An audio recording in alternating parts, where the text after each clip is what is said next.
morning and welcome to Get Real America. I'm Bill Edwards. I'm Brittany Brown. Glad to have you aboard here on Hump Day. Yes, I can't believe it's already Wednesday. Sure enough, and of course, early voting continuing. And Brittany, you'll have to get me in touch with a psychiatrist or something, because I want to know how in God's name that Raphael Warnock can be 4 points ahead of Herschel Walker. I'm not 100% sure. I do know some of the numbers coming out. As of Monday, those under the age of 30 make up 8.1% of people voting. I will say Chatham County is actually one of the ones that hasn't had that high of a turnout, which is also kind of interesting since Warnock is from here. Yeah. So I would think that our turnout would be higher, but it's not. But they're saying we've got record turnout for the entire state, though. 300,000 people have voted so far. Is that? Yes, that's accurate. And what else? 4% of voters did not vote in the November election. So I think that that's quite interesting. They're showing up for the runoff, but they didn't think it was important for them to vote for the entire slate, which typically you don't see, Bill. That is strange. Yeah. Very, very strange. But 77% of early voters cast ballots in all four elections, while only about 4% did not vote in November's election. The high turnout for Black voters and young voters. And I think something else that's interesting, I think it's 58% are Democrats and then 41% are Republicans.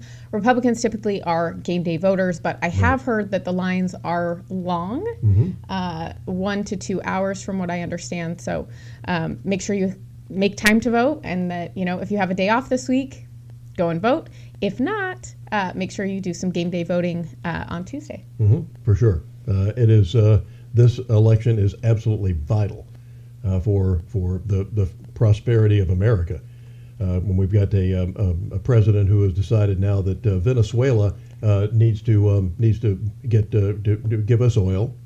They've sent Chevron down there, said you can just go drill in Venezuela, don't drill here. And Brittany, what bothers me as much as anything else, okay, so you're going to give jobs to foreign dictators, yes, especially communists and left-wing loons, and yet you're not going to give jobs to people in Texas, North Dakota, Arizona, New Mexico. What's wrong with Texas? What's wrong with this picture? Pennsylvania. I mean, there's a lot of northern states, too, that are really missing out. West Virginia. So I don't know. So look for gas prices to continue to go up, and then when they tell you they are, that no, you're going to get Biden and his Confederates to sit around and say, oh, those oil companies are making so much money, we're just going to call them before Congress. Well, I also think they're not good at solving problems, Bill. No, they're not. I mean, so I had a friend go up to West Virginia where her grandmother lives, and gas is over $4 a gallon. We have not experienced that in Georgia because Governor Kemp has allowed us to have a tax holiday on our gasoline down here, which has been coming to an end in a few weeks. Yes, I mean, maybe he'll extend it. I don't know. It's gonna get real pricey down here in Georgia, but I couldn't believe how high they were up there. And out west where my parents live, they've been above 4 gallons. She's like, I haven't seen $3 gas in over a year and a half. So I think we're very blessed here in Georgia. We've been very lucky with the gasoline and things like that being lower, but it's going to change, Bill. At a certain point, it will change. So they aren't good at solving problems, and they are very good at creating them, but they also act like they've done. Biden's economy is so great, and we're doing everything we possibly can. They've created an economy. This is a quote from Joe Biden's Twitter. We've created an economy that works for everyone. For me, it's like, if everyone means your friends in D.C. and your family, then yes, it's working for you. Well, it's an economy for everyone that of higher prices everywhere around, and it's going to get worse if you don't have enough diesel fuel to go around. People up in the Northeast are going to die of thermal hypothermia. Yeah, that's the word. Frostbite. Lots of things. Whatever, because they don't have enough. They don't have enough natural gas that's going to be available to them. And we have about a 500-year supply under our feet. Well, yeah. And the other thing, so I also have a friend that's been looking at trucks for probably, 3 months. In the last week, the prices of the trucks have dropped about $10,000. People are trying to offload those as quickly as they can because they know what's coming. I don't think that people realize also 41% of businesses could not make their rent in November. It's not good. No, it isn't. And people, I think, are living off credit cards, and that will come to an end very soon as well. Yeah, that's the proverbial house of cards. When that comes down, you try to get when we've always seen this with young people when they get their first credit card. A credit card is not an extension of wealth. Well, here's the thing, Bill. I will tell you, when I was 18, I think by 6 months into my being 18, I think I had 6 credit cards. Uh-huh. I mean, who is allowing an 18-year-old that is making like no money to have 6 credit cards? Credit cards, yeah. It was a hard lesson I learned, but I did learn that lesson. But they don't teach you about money in school. They don't teach you about those types of things. So, and they're worried about your pronouns. Well, also I think that we're so materialistic that we don't want to wait to save up for something. We're just like, oh, we'll just put it on credit. It'll be fine. Yeah. Until it's almost like Monopoly money. And then you get the bill and you're like, wait a minute, how did and you start looking at all the stuff that you have purchased and you're like, I guess I did spend that amount. Adds up very quickly. Yeah, it does. And that's why they, Dave Ramsey, who is, one of the great gurus of finance, has a great radio and television show. And, he says, don't get credit cards. None. They don't take credit cards. In fact, they've had people call up and say, well, I want to join join your organization, get your newsletters and all that, and can I put it on my credit card? He said, what kind of hypocrites would we be if we tell people not to get credit cards and we accept credit cards? He said, get a debit card. That's it. No credit cards, unless you have one maybe strictly for emergencies only. Because the interest is unbelievable on most of these things. It's somewhere in the range of 23% or higher. Well, right now, but it also with mortgage rates and stuff going up, that impacts credit cards too. So sure does. Those rates are going up very rapidly, and I don't think that people realize how quickly they can dig a hole. And we might see some devastating things coming up, Bill, and that's kind of scary to think about. It is. And we have an administration that just sits around and they're allowing, illegal aliens to come across the border right and left, which means a lot of fentanyl and everything else. In fact, according to Michael Serhat, who is the director of the Chatham County Narcotics team here, he says that there's been a 20% increase in opioid overdoses this year compared to last. CNT, the Chatham Narcotics team agent, said that they are seizing drugs on a daily basis that are laced with fentanyl, not just opioids. And he said to help parents and teachers and also the larger Savannah community understand the dangers arising from the opioid abuse and to be aware of the subtle clues, CNT has partnered with a multi-agency resource center that was called the Front Porch, a good organization here at Abercorn headquarters. There is a trailer that was built in 2018 in Washington, D.C., based in nonprofit Code 3 Associates that simulated a teen's bedroom, to highlight the warning signs. Code 3 Executive Director Joe Adelia says that the trailer helps to educate parents who worry about their children using drugs, and it's a setup of a bedroom, what you need to look for, and what a helpful tool this is for parents if they think their kids are taking drugs, because these days just taking one pill can kill you. Yeah, well, and I think also mentioned in that article, if I read it correctly, there's also a nose spray that they say if you have, that's like the only thing that's really going to save your life. I don't remember the name of it, but I don't know if that's readily available or if you have to call emergency services for that. But, anything we can do to save these young lives, especially, I know we were all young once, and sometimes you want to experiment with things, but I think right now is a very dangerous time to trust any of these recreational uses of these drugs for young kids or even adults. I mean, we should not be using things recreationally because a lot of scary stuff in them. Yeah, in fact, U.S. Representative Buddy Carter, and I love the article that says he's a former pharmacist. No, he's not a former pharmacist. He is a pharmacist. He has several local pharmacies here in the Savannah area. He attended the event and talked about how difficult and how dangerous this opioid crisis was. And of course, they're doing this on purpose. As the Chinese are sending all this fentanyl over to Mexico, and then it's coming across our border at the southern border where we're doing absolutely nothing. Nothing's too good for our illegal aliens, apparently. but bringing this stuff in, and then you saw the way it was colored to make it look like Skittles.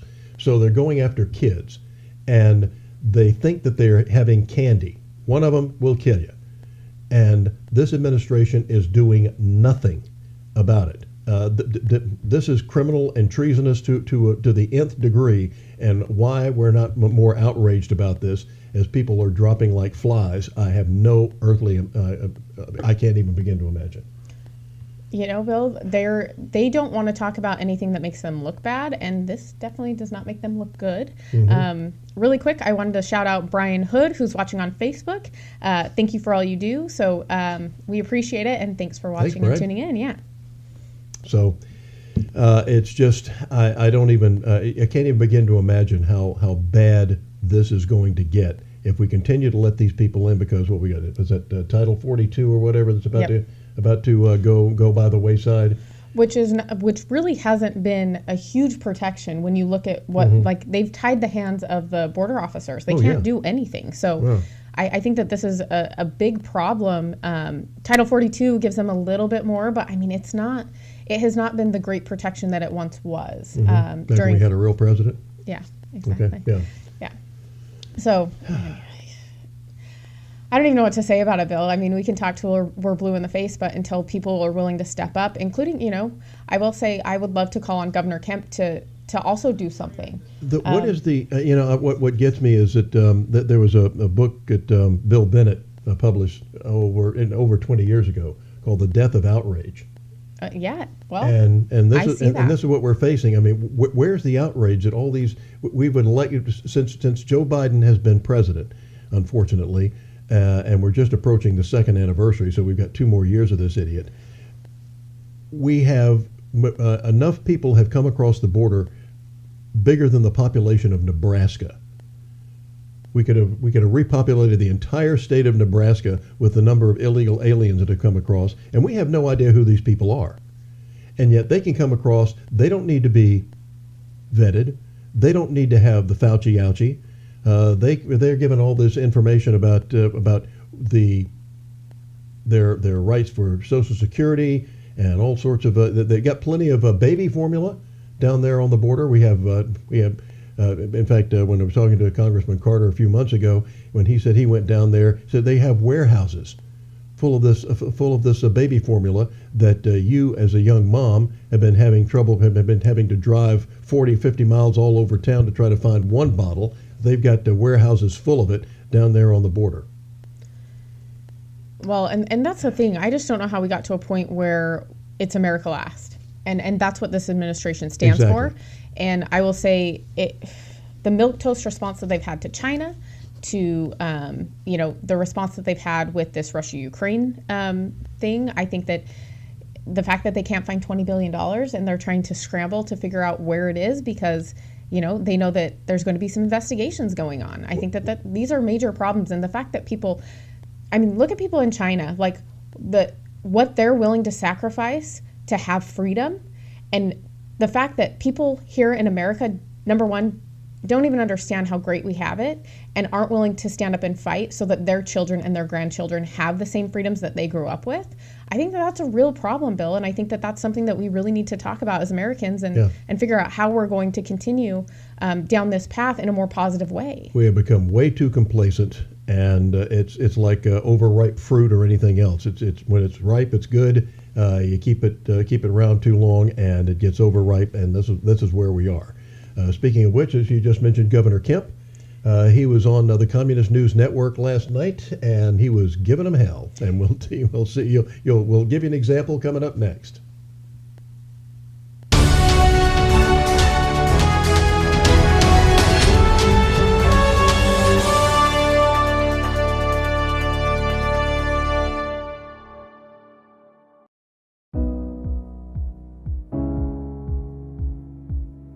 Education is so important.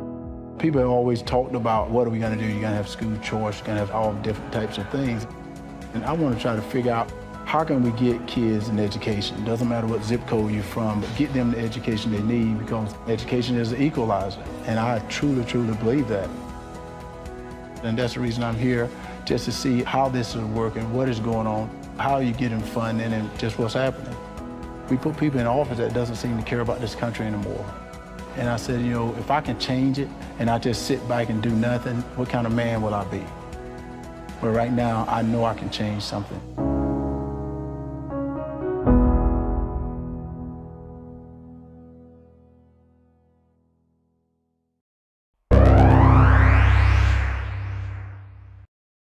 At Get Real America, we'd like to thank the Southeast Georgia Republican Assembly for all their efforts on making a difference in our communities.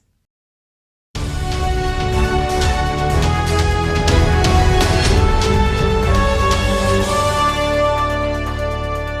hate all of them.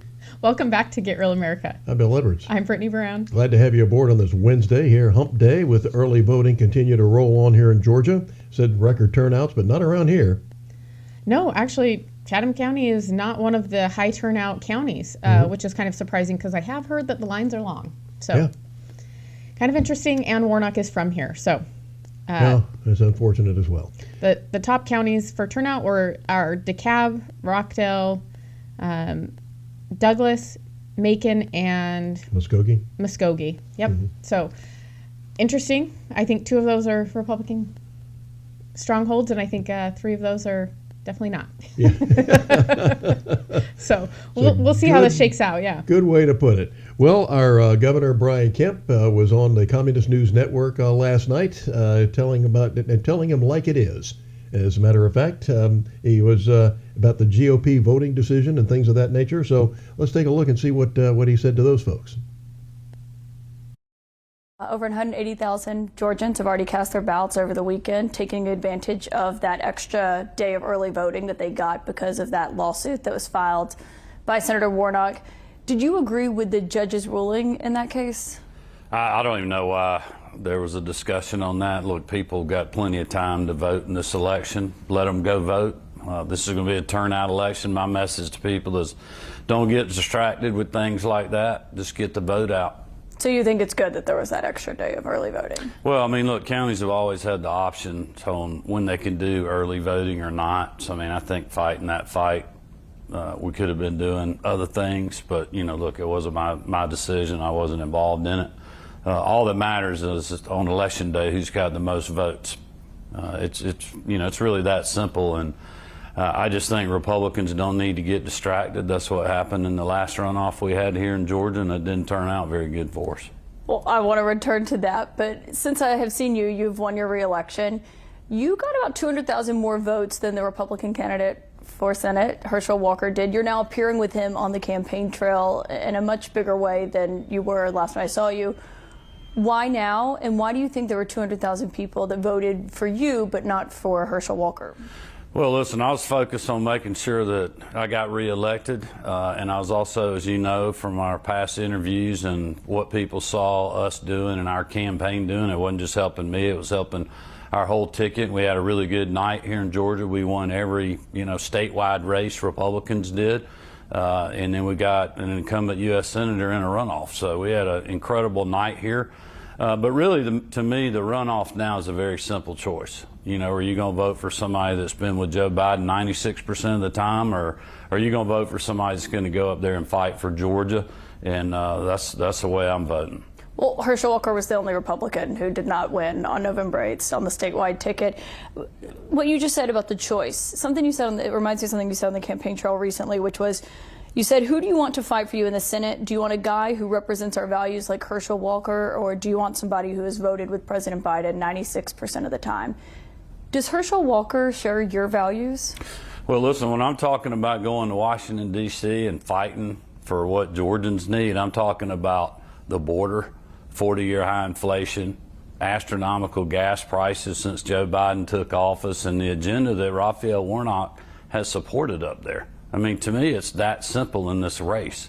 And that's, why I'm voting for Herschel Walker. I want somebody to go up there and is going to fight for our state and fight for our citizens, not fight to support a president that really, in my view, is not upholding the values of what Georgians want. And you think Herschel Walker does that when it comes to values? I think he will do that in the United States Senate. You're campaigning with Herschel Walker, but Senator Warnock has kind of been campaigning with you. You have been featured in some of his ads. He is showing voters who cast their ballots for Well, you. they did a press conference talking about, you know, me and my agenda, which, you know, hopefully because they did that, people will listen to what I've been telling them to vote for a guy that's going to fight for us. It's pretty rare to see a Democratic Senate candidate campaigning with people who voted for the Republican governor.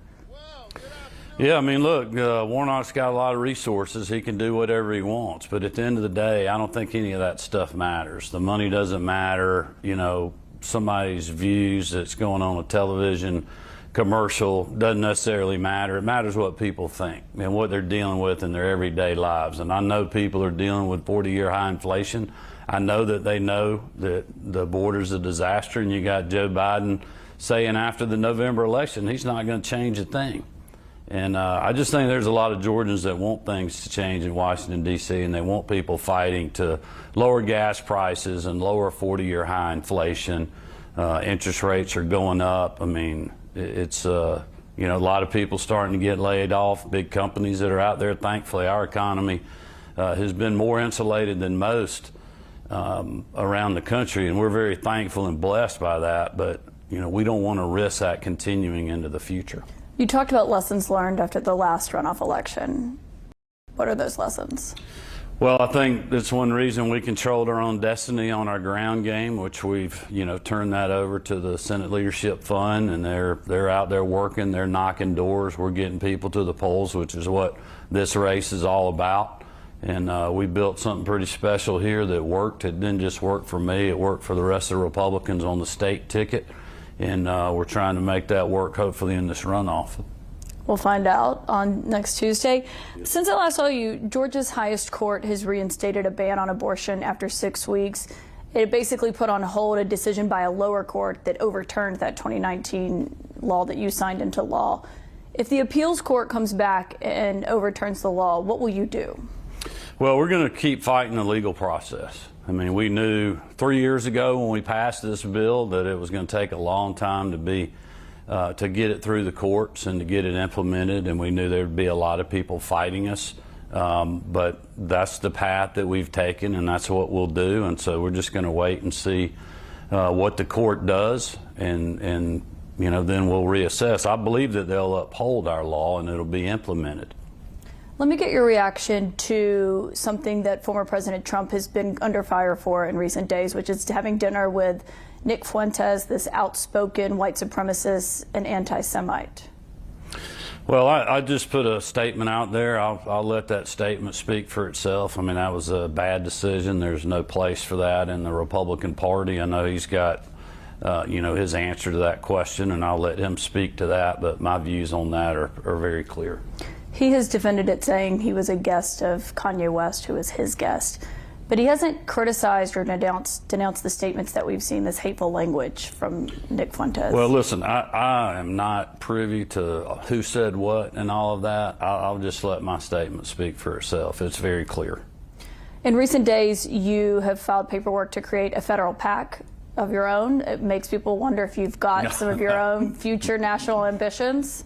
What would you tell them? I would tell them that we're working hard to get Herschel Walker elected to the United States Senate, and that's what people in Georgia need to stay focused on. We cannot get distracted with other things, and so that PAC's designed to do that, but also to help federal candidates in the future in our state. I mean, what we built with our ground game and the Georgians First committee was very effective at the state level, and we want to have that same tool available to help some of our friends that may be serving in Congress, or perhaps, you know, other nominees or other folks in the future. And so we thought it was wise to do that, to capitalize off of really a great effort that we've put together, and to continue to build off that to keep our state in good hands and have people in Washington, D.C. that are voting Georgia values.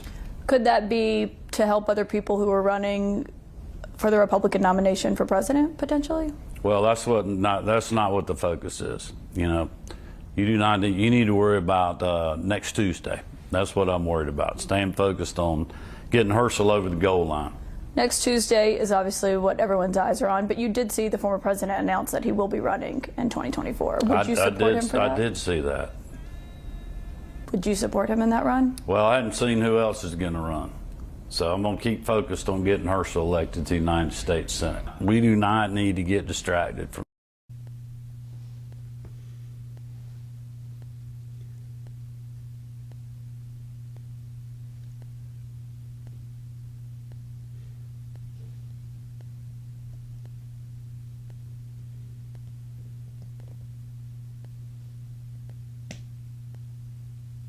Welcome back. Yeah.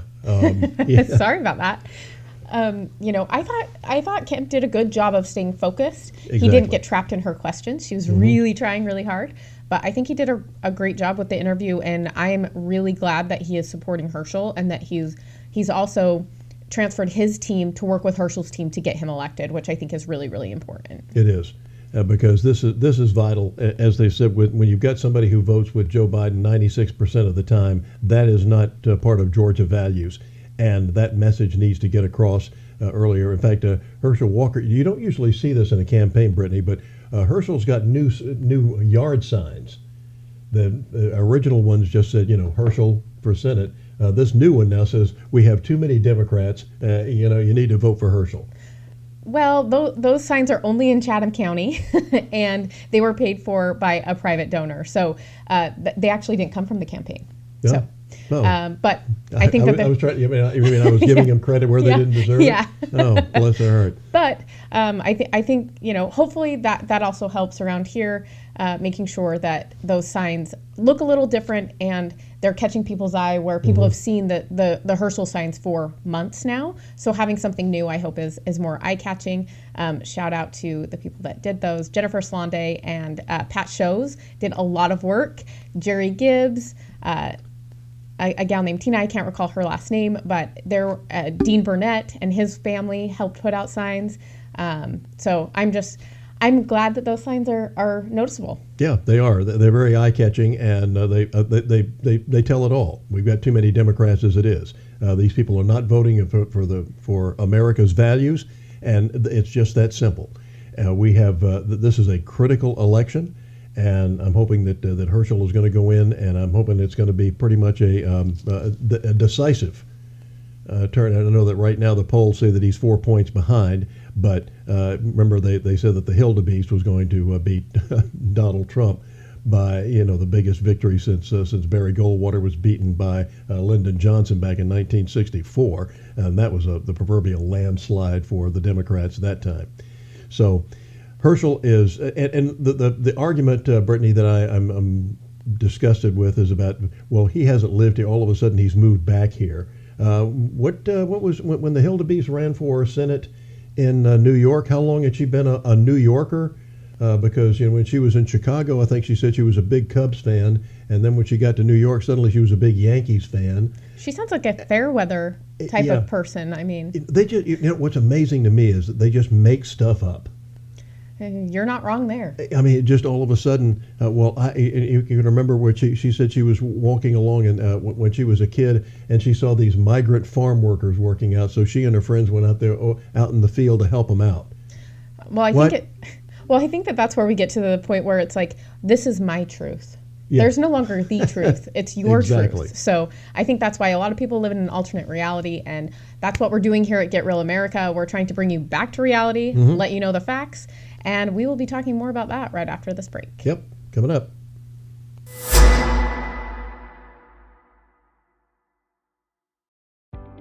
When you're looking to buy a business or sell a business, the experts at Best Business Brokers have you covered.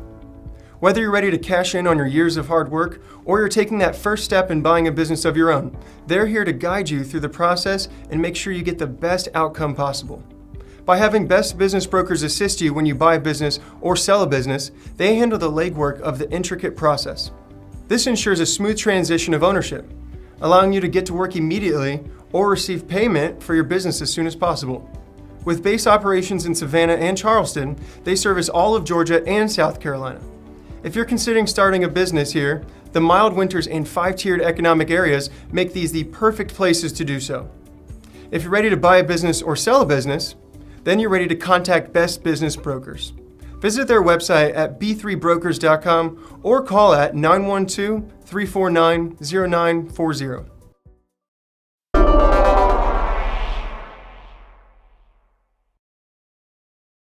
At Get Real America, we want to promote your business to our conservative audience.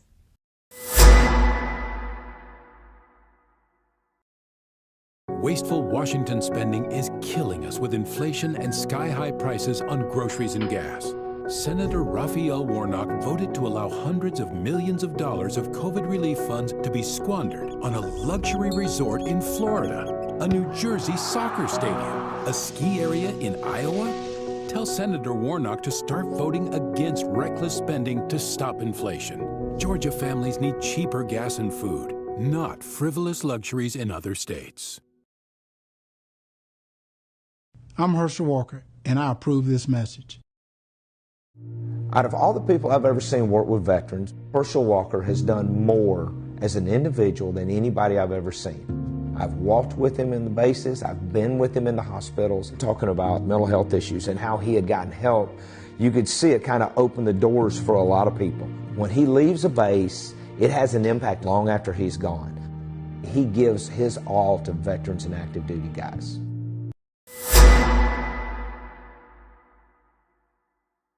Let me tell you guys something.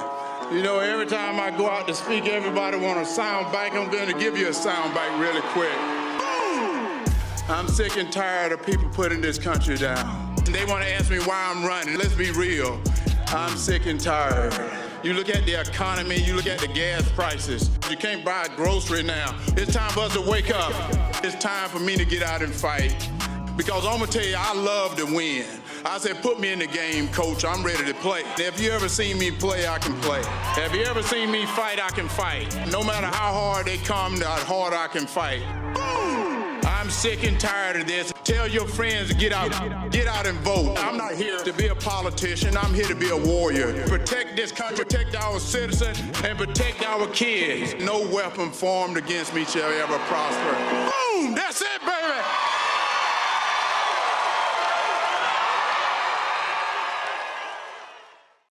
At Get Real America, we want to make sure that the real story gets out, and you can help us as a sponsor or as an advertiser to make sure that that word does get out to the community.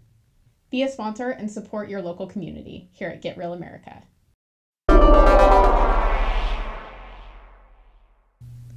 Welcome back to Get Real America. I'm Bill Edwards. I'm Brittany Brown. Glad to have you aboard on this Wednesday, hump day. Glad you're aboard. Early voting going on, and let's see here. What does Ron DeSantis have in common with Apple? Not a whole heck of a lot, except for that he disagrees with what they're doing. So I think Ron DeSantis has done a great job of stepping into his role. I think that we will see him running for, probably president. I don't know if that will be 24 or 28, but I do think that he eventually will run. And I think that him speaking out a lot on this foreign stuff that's happening with the world instead of just speaking domestically, I think is going to help him as he sets up a presidential run, whether that's in 24 or 28. So I think it was important for him to speak out against Apple. And, Apple's under fire anyways because they are threatening to take Twitter down. So lots of controversy there, but I would love to hear what Ron DeSantis has to say. I would too. Once upon a time, Brittany, though, that American corporations stood up for America. Coca-Cola would not be able to exist anywhere else in the world but here when they first got started. IBM, Apple, all these things were because of the American free enterprise system, and they were allowed to be free. They were allowed to develop their business model under the free enterprise system, where you made an honest product for an honest price. And where we made this sudden turn, General Electric or anybody else, where we made this sudden turn where suddenly they were global in scope. I realize they started building factories in other countries, but they were global in scope. So they're above the fray now. They're not just American companies; they're worldwide companies, and I'm just disgusted. Well, and I think that this all started in the 80s, late 80s, when they decided that they were going to bring China aboard and allow them to participate in the world economy. And that really has backfired, I think. And I think we're seeing also what they're doing to their own people, and the fact that we scream so loudly about the injustices here in America, but we are buying Apple phones, we buy Nike shoes, and they're made by slave labor in China.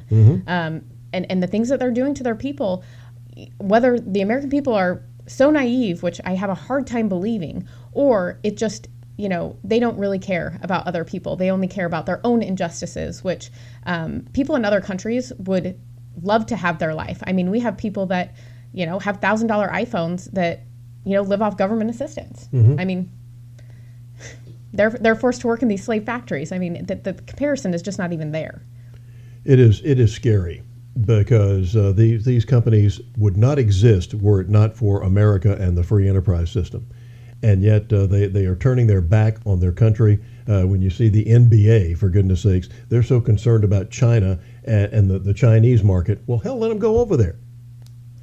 Yep. You can play over in China and just leave. Well, and if you're not willing to speak out on what the Chinese are doing, but you're the first one to criticize someone in the U.S., I'm sorry. You should go live over there and see how it goes. I mean, I'm sure Brittany Reiner, is that her last name?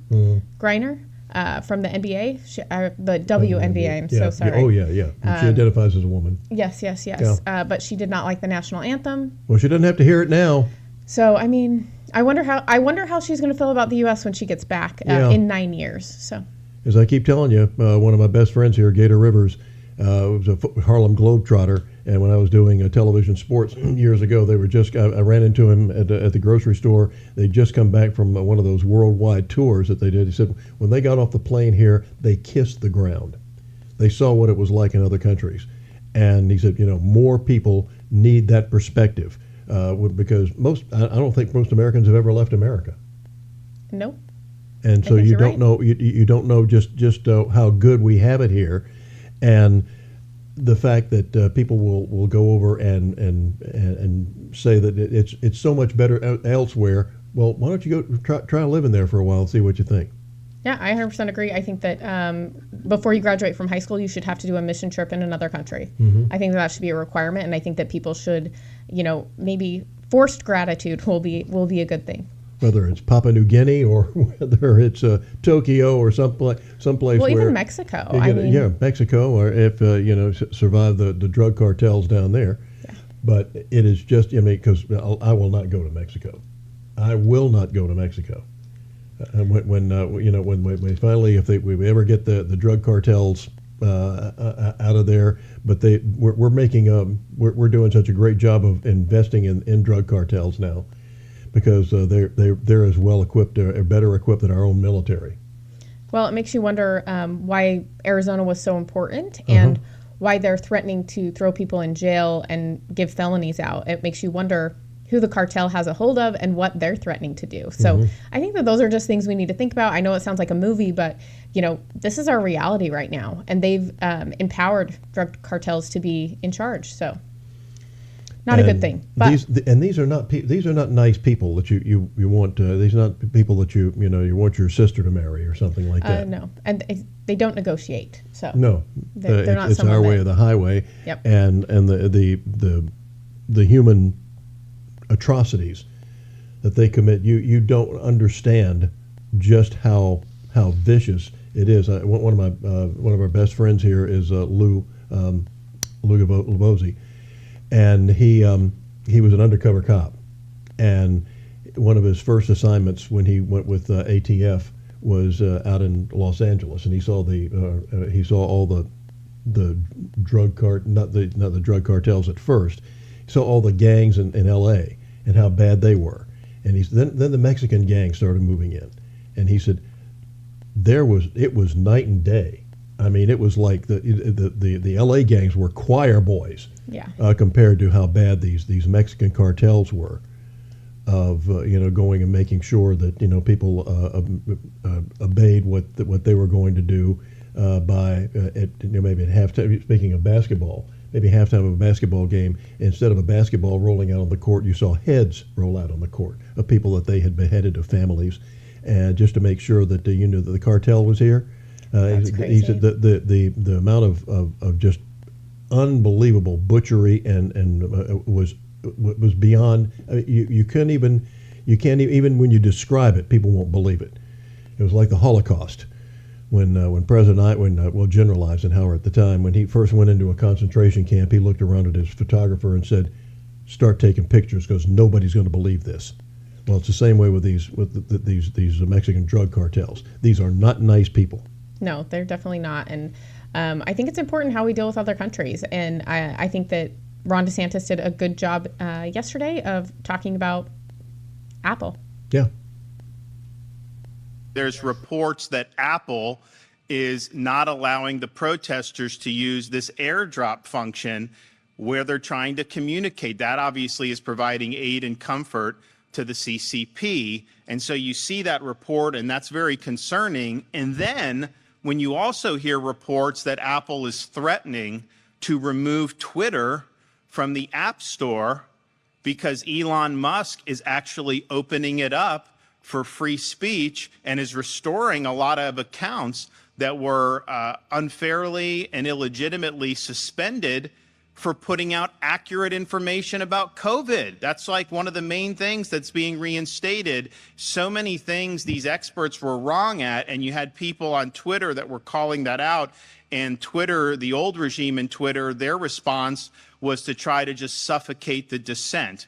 And Elon Musk knows that's not a winning formula, and so he's providing free speech. And so if Apple responds to that by nuking them from the App Store, I think that would be a huge, huge mistake. And it would be a really raw exercise of monopolistic power that I think would merit a response from the United States Congress. And so don't be a vassal of the CCP on one hand and then use your corporate power in the United States on the other to suffocate Americans and try to suppress their right to express themselves. And so I'm glad things are changing at Twitter. And I know there's a lot of work to do with big tech generally, but this is big progress, and we're really happy that that is now happening.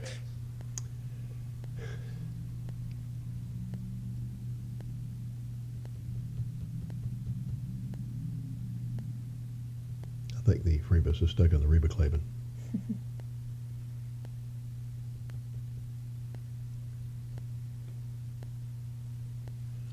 All right. Well, we got the Freebus stuck in the Reba Clavin here this morning. You can see what's going on.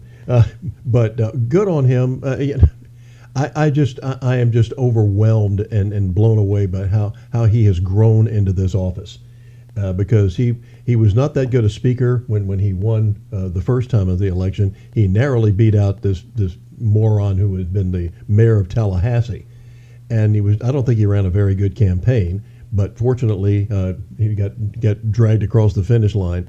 And boy, how he has grown in this office and done one of those great things to help America is unbelievable. And I really have to hand it to him. Yeah, I think I think the Republican governors, and I said this off air, they need to get together and start regulating big tech on their own, because obviously we're having a lot of challenges at the federal level, and if they're not going to do it, we do need to do something to protect people. And I did hear that Google is reaching out because they are really concerned about Section 230 being taken away from them, and that's their protection as not acting as an editor, so they can do whatever they want. But when you're pulling people off of platforms, you are an editor.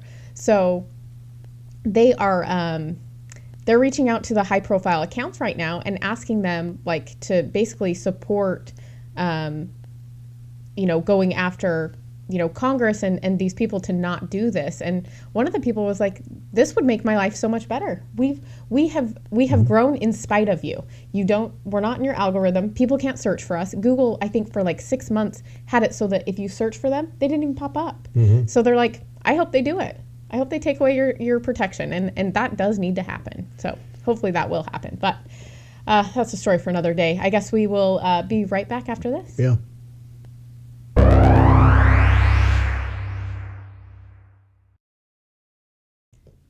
Get in touch with us at info@granewsmedia.com, or you can give us a call at 912-376-9295.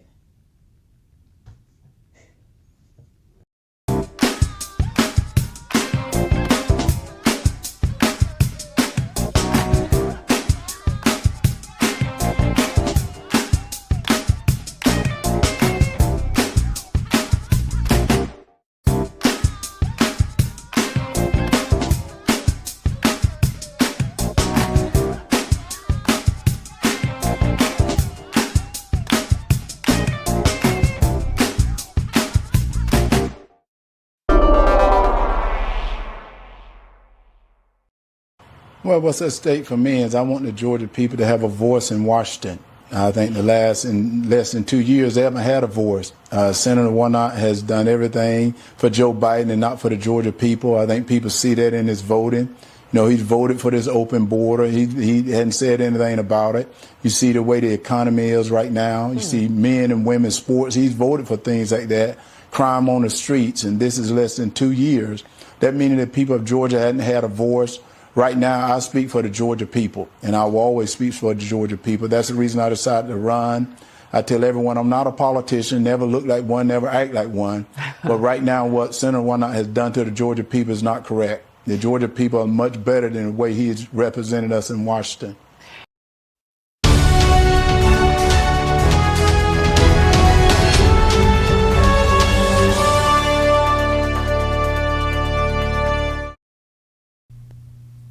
Welcome back. I'm Bill Edwards. I'm Brittany Brown. Heading down the home stretch here on this Wednesday morning. Glad to have you aboard.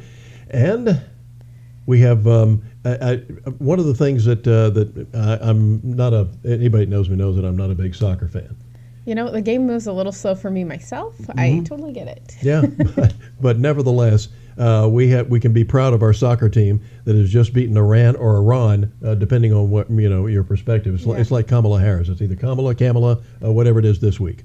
Or pecan. We have, or pecan. But you have to be really proud of our team for beating Iran yesterday, 1-0, advancing to the semifinals.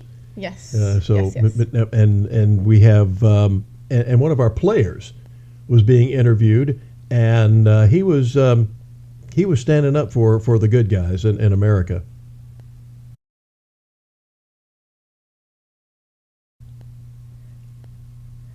Well, we'll have that clip in just a minute. Mm-hmm. And this goes back to kind of what we were talking about earlier, that people understand when they travel how good America is. So it's good for people to go out of the country and see what it's like in other countries, because there's also been a lot of controversy because alcohol wasn't allowed, because that's part of their culture. They just don't allow that kind of thing. Exactly. And they didn't allow them to wear the rainbow bands on their arms or on their uniforms. That was just not allowed.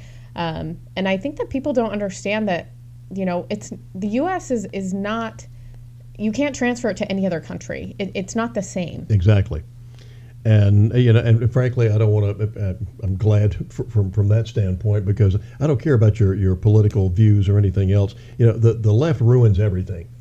No matter what they've got the Midas touch. Everything they put their hands on turns into a muffler. When you start, sports is supposed to be a release. You go to sports to enjoy a sporting event, a great competition, great players, and you want to enjoy yourself.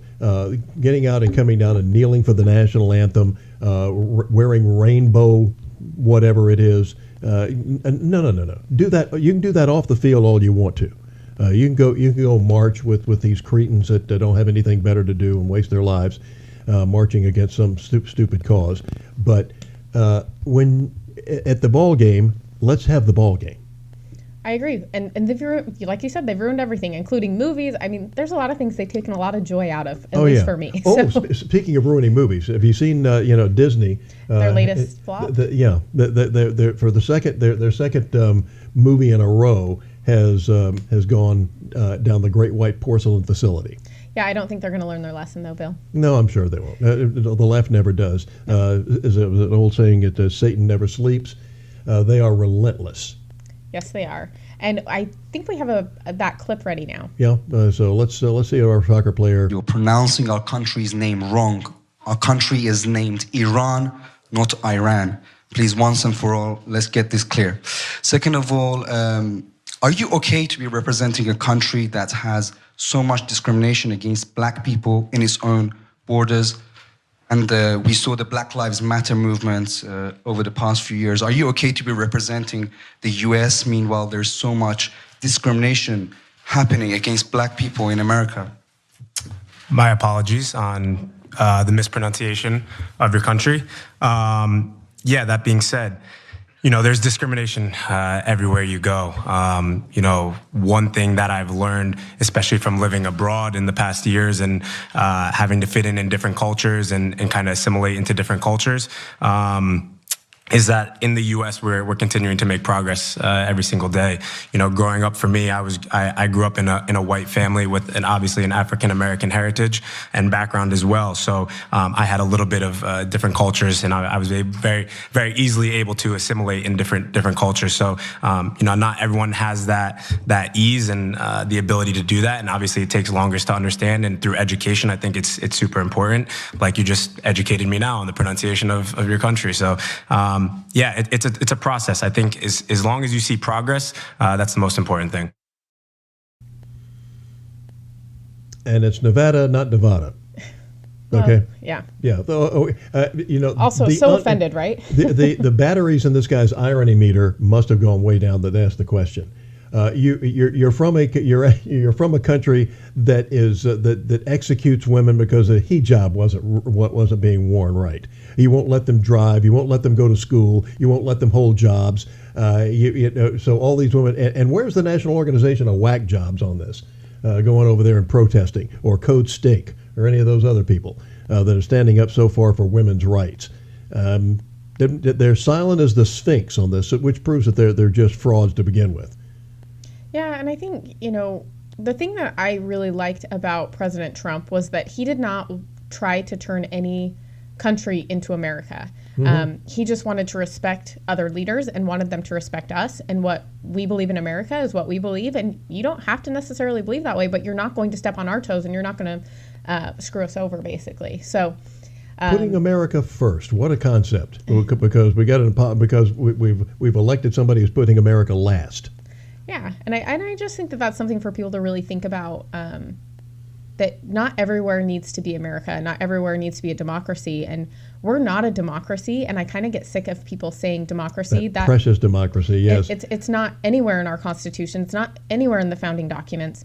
We are a constitutional republic, and that is very different. So I think that people also need to stop saying that we're a democracy. Yeah, that's why in the that's why in the Pledge of Allegiance we say, "And to the republic for which it stands," not the democracy for which it stands. But you're right, Brittany. Every time we turn around, we have to protect our precious democracy. All these people who are doing everything they can to destroy it.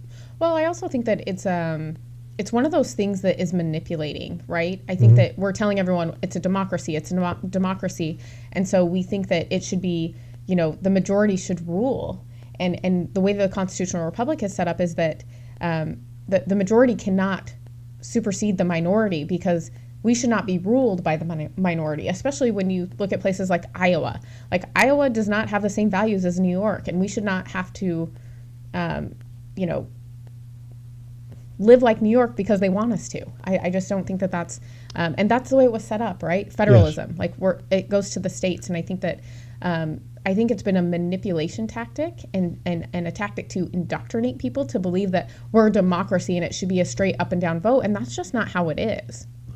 The fact is that we have a representative republic. The founding fathers, more than anything else, Brittany, set up this brilliant system, this tricameral government, where one branch is not supposed to have any more power than another branch. You have equal power in all three of the branches. And by the way, the judicial branch was supposed to be the weakest of the three. But boy, there's a shoe on the other foot now. But they came up with the Electoral College that the left has been trying to get rid of now for some time, because they're not winning enough elections, because winning 90% of the elections isn't enough for them. They want them in 100% of them all the time. And getting rid of the Electoral College that was set up for a reason, as Brittany just said, it's to prevent tyranny of the majority.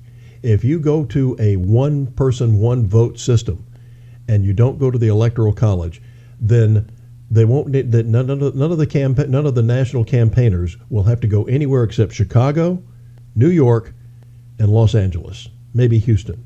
That's it, because you win those three cities and you win the election.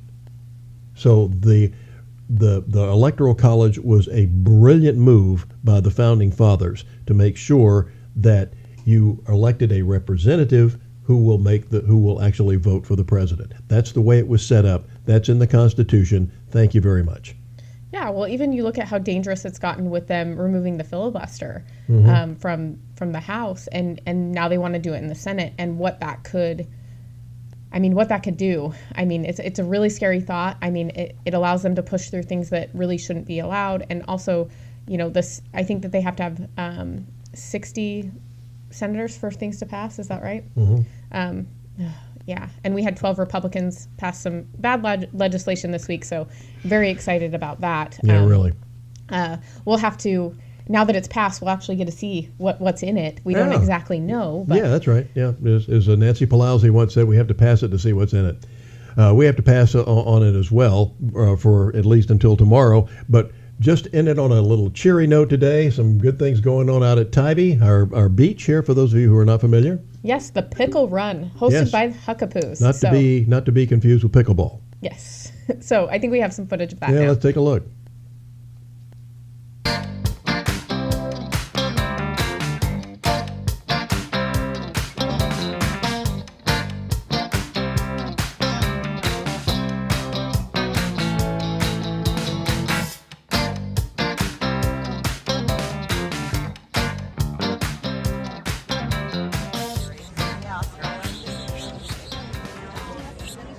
All right, this red tape over here is start finish line right here.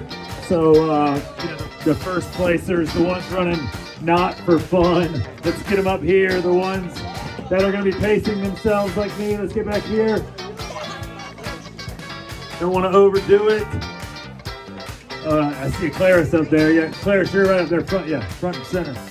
The good news is if you finish first, you get breakfast, pizza, and beer when you get back. And if you finish last, you get breakfast, pizza, and beer when you get back. So everything works out good. Hey, this is for the Ronald McDonald House, you guys. It's an amazing charity. We'll talk all about it when you get back. We got raffle. We're going to have pizza. We're going to have beer. We're going to have a lot of fun when you get back. So hurry back. Are you ready? On your mark. Get set. Let's run.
So you're just making a donation. If you buy 20 raffle tickets, it's a $20 donation to the Ronald McDonald House. So it is all this stuff up here is donated to us to give away. And there's some really cool prizes. So we don't have to pay for any of this.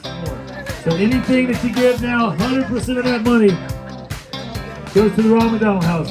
It's a big, big fundraiser for them. All right, look at this Huckapoos hat. It's got the little it's a hot item right there. I'm not giving up. Everyone, this is my beautiful assistant.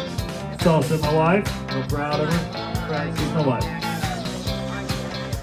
I love you.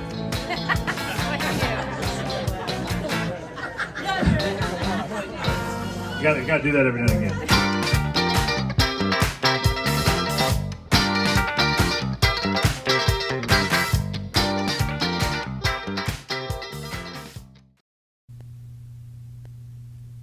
What a fun event. Give you a little sample there of raising money for a great cause. Ronald McDonald House is something that's near and dear to my heart, where they put people up who have children who are facing lots and lots of medical issues, maybe even fatal, at our children's hospital here and elsewhere. And the Ronald McDonald House gives them a place to stay, because some of these people live maybe 60, 70 miles away, and making trips every day would be prohibitive.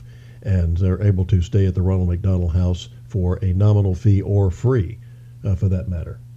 Yeah, what a great cause. And you know, there's a lot of this stuff going around in our area, and we'll continue to cover these events because I think they're important for the community to also be aware of them, because, you know, a lot of people didn't know about Pickle Run, but it sounds like a good time. And let us know, because, you know, we're not we don't have these radar satellite dishes in our head to find out where it's going on in the community. So you let us know. Yes, absolutely. And, you know, that's going to do it for us today. But we're glad you tuned in. Please catch us on YouTube, Vimeo, GRAnewsmedia.com. You can also catch us on Apple and Spotify or wherever you get your podcasts. See you tomorrow for Thursday for Friday Eve.